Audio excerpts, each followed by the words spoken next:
ये आकाशवाणी का गोरखपुर केंद्र है। अब आप प्रमोद कुमार सिंह से सुनेंगे प्रादेशिक समाचार।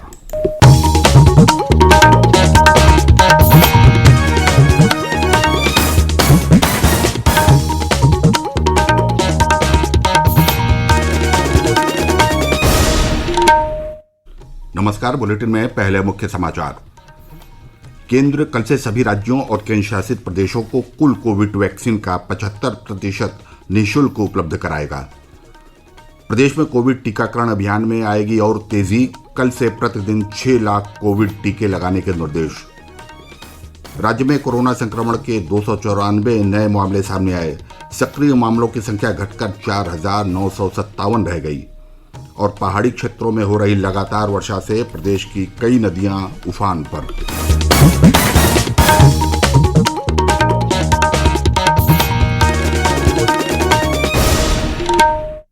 प्रदेश में लॉकडाउन में राहत दी जा रही है, लेकिन महामारी का खतरा अभी बना हुआ है।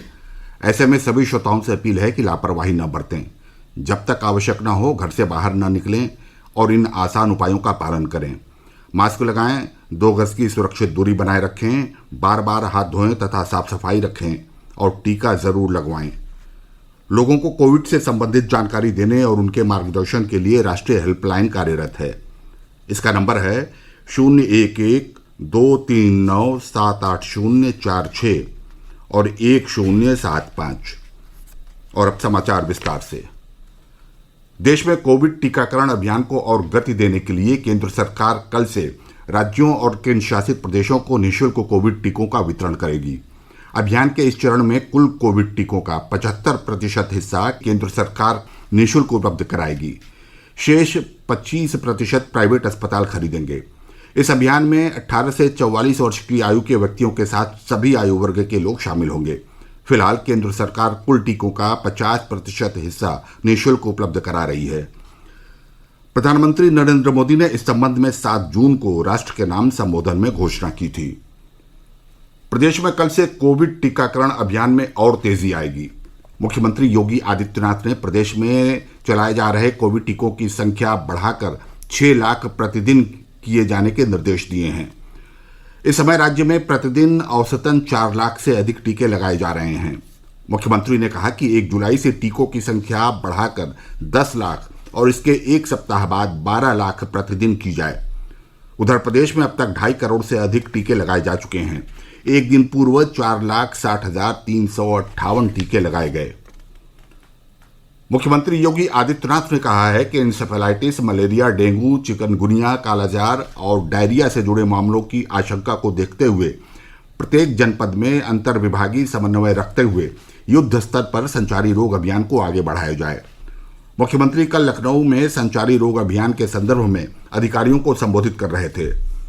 उन्होंने संक्रमण की चेन को तोड़ने और प्रदेशवासियों को सुरक्षा कवच प्रदान करने के लिए टीकाकरण कार्य तेजी के साथ संचालित करने के निर्देश दिए।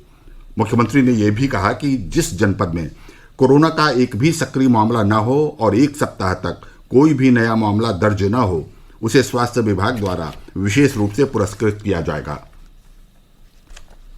मुख्यमंत्री योगी आदित्यनाथ ने 69,000 सहायक अध्यापक भर्ती प्रक्रिया के रिक्त पदों एवं अनुसूचित जाति वर्ग के पूर्व के रिक्त पदों पर भर्ती की कार्रवाई को समय से पूर्ण करने के निर्देश दिए हैं। इस संबंध में शासनादेश जारी करके संपूर्ण प्रक्रिया की समय सारणी निर्धारित कर दी गई है। राज्य सरकार के प्रवक्ता ने कल ये जानकारी देते हुए बताया कि लगभग 6,000 सहायक अध्यापकों की परिषदीय विद्यालयों में नियुक्ति की जाएगी। उन्होंने बताया कि राष्ट्रीय सूचना विज्ञान केंद्र NIC द्वारा विकसित सॉफ्टवेयर के माध्यम से तैयार चयन एवं जनपद आवंटन सूची पर कार्रवाई निर्धारित समय सारणी के अनुसार की जाएगी। NIC द्वारा प्राप्त चयन एवं जनपद आवंटन सूची का प्रकाशन आगामी 26 जून को किया जाएगा। चयन सूची में सम्मिलित अभ्यर्थियों के अभिलेखों का जनपद स्तर पर परीक्षण 28 और 29 जून को किया जाएगा। आगामी 30 जून को नियुक्ति पत्र निर्गत किए जाएंगे। प्रादेशिक समाचार आप आकाशवाणी गोरखपुर से सुन रहे हैं।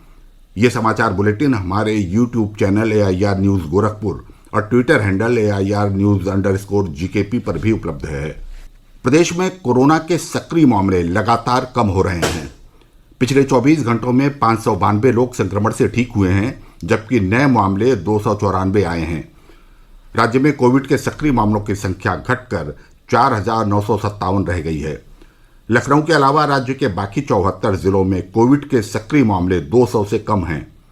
इस बीच राज्य में कोविड जांच का आंकड़ा 5.5 करोड़ के पार हो गया है। एक दिन पूर्व 2,73,426 नमूनों की जांच की गई। प्रदेश में कल से कोरोना आंशिक कर्फ्यू में और छूट दी जाएगी। दुकानें और बाजार सुबह 7 बजे से रात 9 बजे तक खुले रहेंगे। होटल रेस्टोरेंट सप्ताह में 5 दिन 50% क्षमता के साथ खुलेंगे।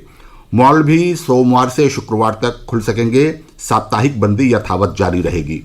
शासन की ओर से कल इस संबंध में विस्तृत दिशा निर्देश जारी कर दिए गए। सरकारी और निजी कार्यालयों को पूरी क्षमता के साथ खोलने की अनुमति दे दी गई है।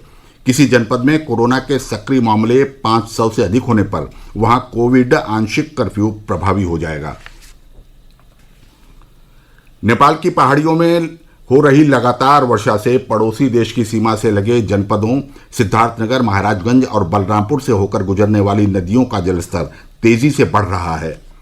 महाराजगंज में गंडक नदी खतरे के निशान के निकट बह रही है। कुशीनगर में बूढ़ी गंडक नदी का दबाव तटबंधों पर लगातार बढ़ रहा है। बलरामपुर में राप्ती नदी खतरे के निशान के ऊपर बह रही है। गोरखपुर और महाराजगंज में रोहिन नदी का जलस्तर खतरे के निशान को पार कर गया है। राप्ती और सरयू का जलस्तर भी तेजी से बढ़ रहा है। ये दोनों नदियां गोरखपुर में खतरे के निशान के निकट बह रही हैं। पीलीभीत में शारदा नदी भी उफान पर है। बनबसा स्थित बैराज से भारी मात्रा में पानी छोड़े जाने के कारण रमनगरा सहित पूरे ट्रांस शारदा क्षेत्र में बाढ़ की संभावना बनी हुई है। बिजनौर में गंगा नदी का जलस्तर भी तेजी से बढ़ रहा है। भीमगोड़ा बांध से भारी मात्रा में पानी छोड़े जाने के कारण जिले के आधा दर्जन से अधिक गांवों में बाढ़ का खतरा बढ़ गया है। राहत आयुक्त रणवीर प्रसाद ने बताया कि प्रदेश में अभी तक कुल 111.7 मिलीमीटर वर्षा रिकॉर्ड की गई है, जो सामान्यतः 40.5 मिलीमीटर के मुकाबले 176% अधिक है। उन्होंने बताया कि पिछले 24 घंटों में प्रदेश में 14.4 मिलीमीटर वर्षा रिकॉर्ड की गई, जो सामान्यतः 3.7 मिलीमीटर की तुलना में 288% अधिक है। उधर मौसम विभाग ने अगले 24 घंटों के दौरान भी प्रदेश के पूर्वी भागों में अनेक स्थानों पर वर्षा होने का अनुमान जताया है। कुशीनगर, महाराजगंज, सिद्धार्थनगर, बलरामपुर और आसपास के क्षेत्रों में तेजी से अत्यधिक तेज वर्षा होने की संभावना है। 10 वर्ष से कम आयु के बच्चों को कोविड-19 से कोई खतरा नहीं होगा। राष्ट्रीय विषाणु विज्ञान संस्थान पुणे की निदेशक डॉक्टर प्रिया अब्राहम ने आकाशवाणी के साथ एक विशेष भेंटवार्ता में कहा कि बच्चे महामारी की पहली और दूसरी लहर से भी प्रभावित हुए हैं। उन्होंने कहा कि बच्चों की प्रतिरोधक क्षमता वयस्कों की प्रतिरोधक क्षमता की तुलना में अलग तरह से काम करती है। अंतर्राष्ट्रीय योग दिवस कल पूरे विश्व में मनाया जाएगा। संयुक्त राष्ट्र महासभा ने 11 दिसंबर 2014 को प्रस्ताव पारित कर हर वर्ष 21 जून को अंतर्राष्ट्रीय योग दिवस मनाने की घोषणा की थी। वर्ष 2015 से ये दिवस पूरे विश्व में आयोजित किया जा रहा है। इस वर्ष कोविड-19 महामारी को देखते हुए ज्यादातर स्थानों पर कार्यक्रमों का आयोजन वर्चुअल माध्यम से होगा।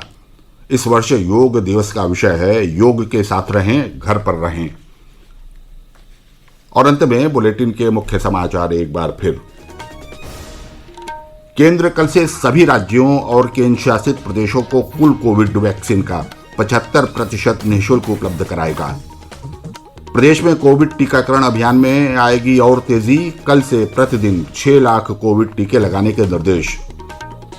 राज्य में कोरोना संक्रमण के 294 नए मामले सामने आए। सक्रिय मामलों की संख्या घटकर 4,957 रह गई। और पहाड़ी क्षेत्रों में हो रही लगातार वर्षा से प्रदेश की कई नदियां उफान पर। इसके साथ ही आकाशवाणी गोरखपुर से प्रसारित प्रादेशिक समाचारों का ये बुलेटिन समाप्त हुआ। नमस्कार।